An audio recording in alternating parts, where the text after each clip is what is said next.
Sounds like a good answer to a hard question. Yes, thank you. How can the Soap Lake City Council help with economic development? How they can is by doing what they've been doing. They're very focused. If you recall, there was that 5 for the Future, 4 of them got elected, and the primary emphasis with that group was growth. Let's figure out how to reverse the economic decline for decades of the community. Let's figure out how we can reverse the population decline, which is the long-term solution that we need. And the council has done an outstanding job of staying focused on that increase, figuring out how to increase the growth, how to increase the revenues. We've seen our general fund revenues go up 38%. We've seen our tourism tax dollars go up 24%. Our campground revenue, which is a great indicator of the amount of tourists coming into the community, in the last 5 years, that's up 34%. So the council's making some very good decisions. Another area that we were curious to see if there would be some improvement is Soap Lake Police.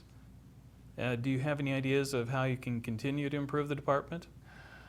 Well, let's start with what I had to do at the very beginning. And as the head of personnel, that's what the mayor does in a little town, is I had to start fresh. Basically clean out the old department. We hired, of course, Chief Quantz, who has done a remarkable job, has put together a good team. And we see the funding is up. One of the mandates that came from the citizens in 2011 when I had a town hall meeting, the 5 of us did, one of the things, the number 2 thing was put more money into the police budget so that we can get better protection. And they've done that. The council has approved 24% increase since 2012 when we started. So those monies go for training, better equipment, and we're also working on a surveillance camera system. We have we're putting out some proposals for that kind of a system. So because it costs so much money to bring a new officer on, about $100,000 a year, for a little more than that, we can have permanent cameras throughout the community that will aid the police department in catching the bad guys, and of course it provides a great deterrent. And they'll be able to pull up the cameras in their cars and see any one of the cameras that they want. Okay. I remember there was a discussion about a broken window, can't remember if it was a syndrome, about the appearance of some of the business lots in downtown. Yes. I was wondering if you have plans on how to improve the appearance of downtown by cooperation with the businesses or perhaps through code? Both. We talked to the business owners of that particular case. We understand from the business owner that the windows have been ordered for replacement. We'll be very anxious to see that because, of course, we're very proud of how our new downtown looks. And we've seen many of the business owners working on improving the appearance of their buildings.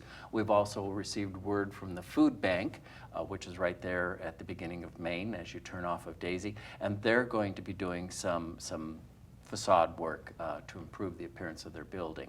So yes, it's a code enforcement, and it's also pressure from the other business owners to talk to the ones that aren't keeping it up so much.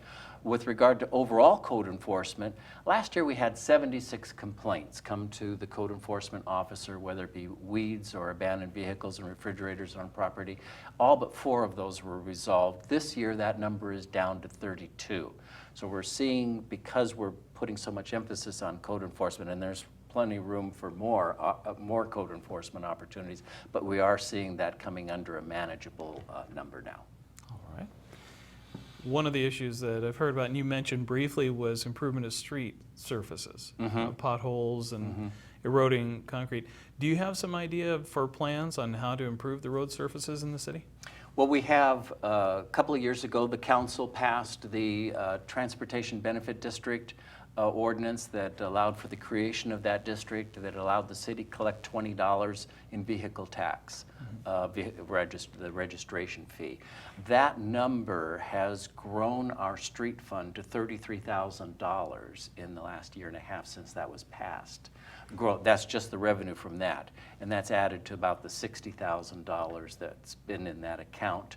And We plan on using that a couple of ways. One, for the most immediate needs, of course, of the worst potholes, and anything we do to fill in a pothole is temporary because nearly all of our streets need complete resurfacing.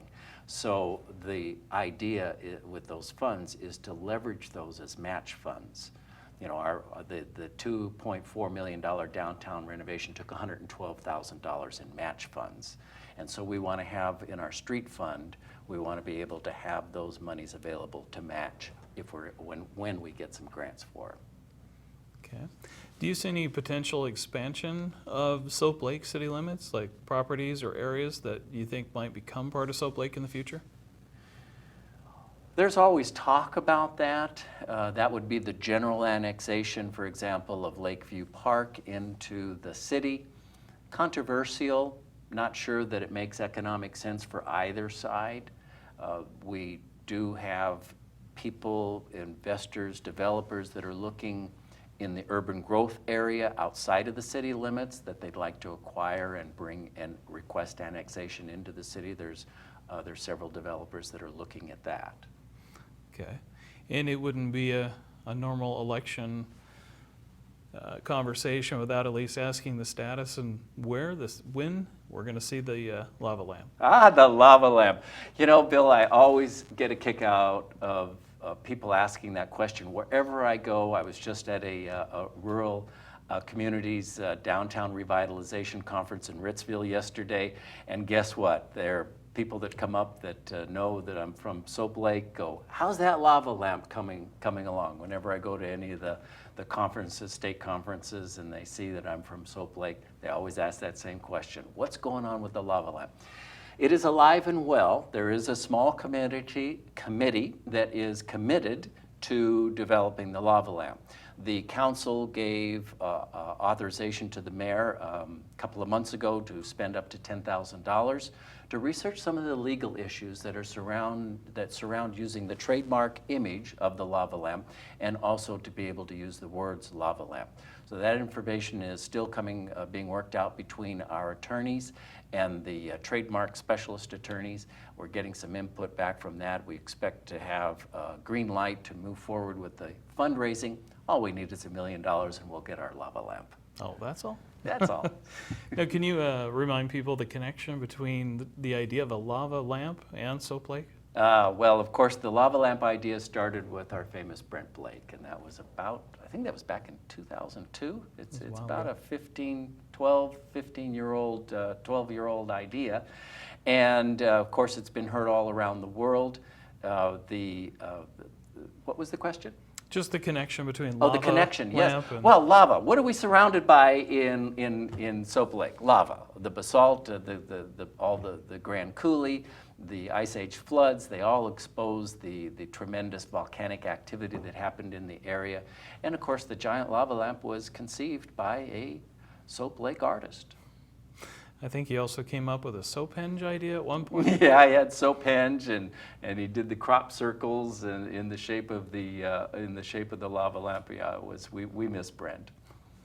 Well, there's one last question I have for you. I ask Okay.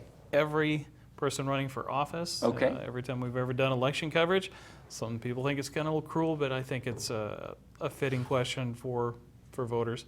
And the question is, why should people vote for you?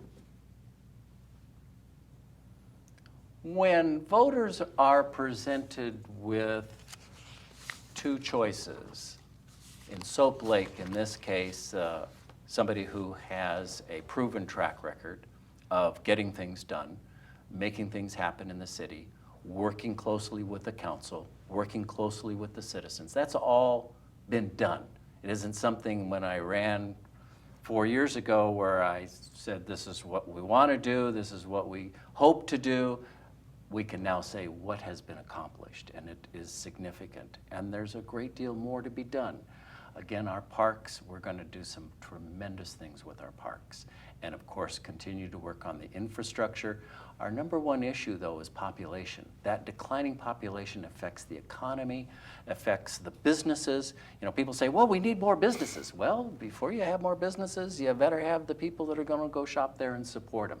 So we're going to work on some initiatives that change the zoning, that allow for a concept that is really catching fire across the nation, and that's tiny houses. And we want to organize those in clusters of 4 or more on individual lots, and that will be a housing situation that will bring more people and help raise the overall economy.